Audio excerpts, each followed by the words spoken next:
I thank you for convening today's quarterly open debate. Today's meeting takes place against the backdrop of a persisting humanitarian crisis in Gaza. Intermittent pauses in hostilities are not enough to address the scale of humanitarian challenges confronting the people who grapple daily with acute shortages of food and fuel, inadequate medical services, and lack of access to education. The health and education situation is particularly troubling. The WHO estimates that around 95% of all hospitals in Gaza are damaged or destroyed. The Office of the High Commissioner for Human Rights reports that more than 650,000 children have had no schooling for over 20 months. The way ahead is clear, and India has been consistent in this regard. The ongoing human suffering must not be allowed to continue. Humanitarian assistance needs to be facilitated in a safe, sustained, and timely manner. There is no substitute to peace. A ceasefire must be put in place. All hostages must be released. Dialogue and diplomacy remain the only viable paths to achieving these objectives. There are no other fixes or solutions. India shares historic and strong ties with our Palestinian brothers and sisters. We have always stood by them, and our commitment towards the Palestinian cause is unwavering. We were the first non-Arab country to recognize the state of Palestine. We support the Palestinian people in various ways directly and through our support to other organizations such as UNRWA. Our endeavor is to make a tangible impact on the daily lives of the Palestinians by implementing projects in diverse sectors. India is currently implementing projects valued at more than $40 million. Mr. President, India reiterates that the pathway to enduring peace is rooted in a two-state solution, one that establishes a sovereign, viable, and independent state of Palestine within recognized and mutually agreed borders, living side by side with Israel in peace. India takes note of the high-level international conference on the implementation of a two-state solution scheduled next week. While engaging in a forward-leaning and constructive manner, it's our hope that this conference would pave the way for concrete steps towards achieving a two-state solution. Mr. President, in conclusion, India underscores its readiness to contribute to efforts that are aimed at shaping a political horizon that restores hope for the Palestinians and achieving sustained peace in the Middle East. I thank you, Mr. President. Thank the Permanent Representative of India for the statement, and now give the floor to the Permanent Representative of Morocco. شكرا سيدي الرئيس. Thank you, Mr. President. I'd like to begin by congratulating you for the organization of this meeting under the presidency of the Vice Minister and Minister of Foreign Affairs of the Islamic Republic of Pakistan, Mr. Ishaq Dad. I'd like to thank the Assistant Secretary General for the Middle East and Asia Pacific for his precious briefing.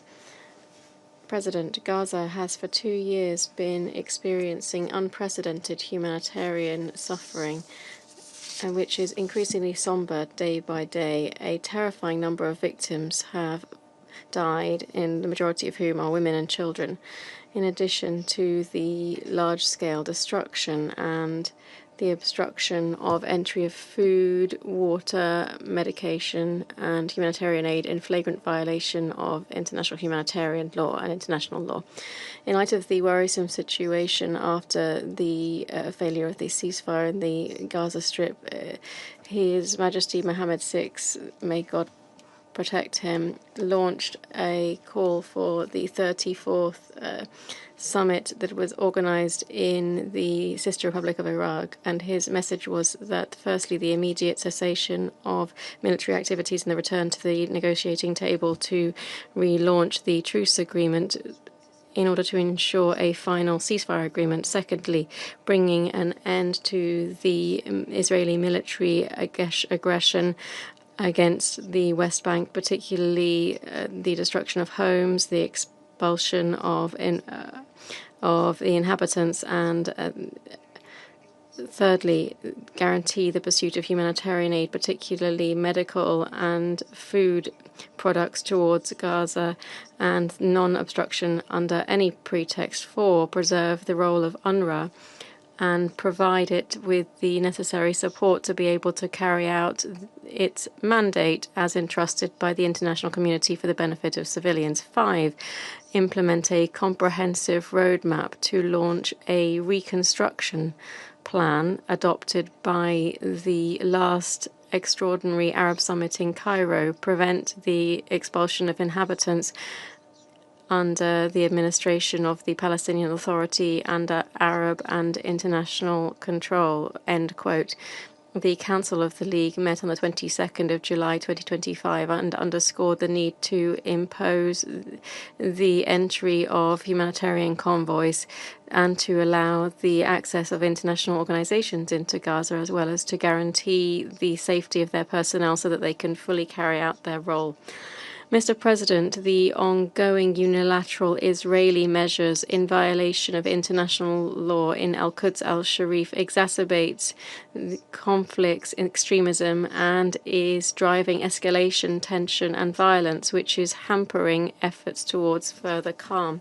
His Majesty Mohammed VI, in his capacity as President of the Al-Quds Committee, which is a part of the OIC, is closely following and with great interest following the developments of the Palestinian question and deplores all possible efforts and is using all possible tools to defend the holy sites, principally Al-Quds al-Sharif, through political and diplomatic work and work on the ground.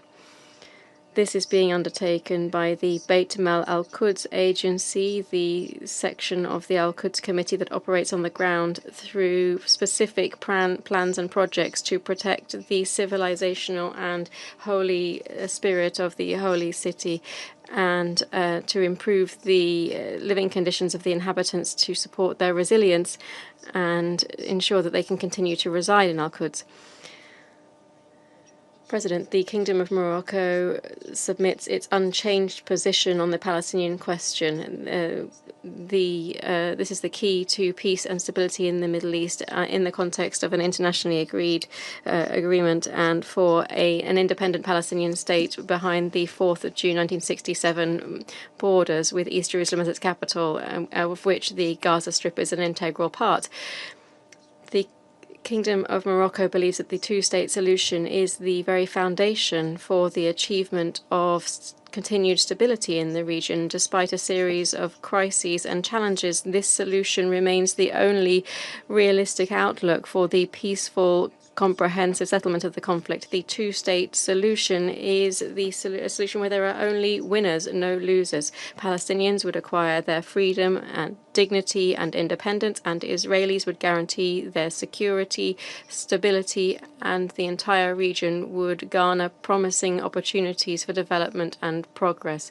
In this context, states participating in the fifth meeting that was held in Rabat in last May, organized together between the Kingdom of Morocco and the Netherlands, reaffirmed the need to step up collective efforts to ensure appropriate conditions for the settlement on a basis of two states living side by side in peace and stability. In conclusion, I wish to welcome the efforts made by the Kingdom of Saudi Arabia and the Republic of France for the joint presidency of the International High-Level Conference for the implementation of the two-state solution in New York between the 28th and the 30th of July this year. We hope that this conference will lead to crucial results for the Palestinian question and will be able to contribute to reaching a just, lasting peace in the region. Thank you very much.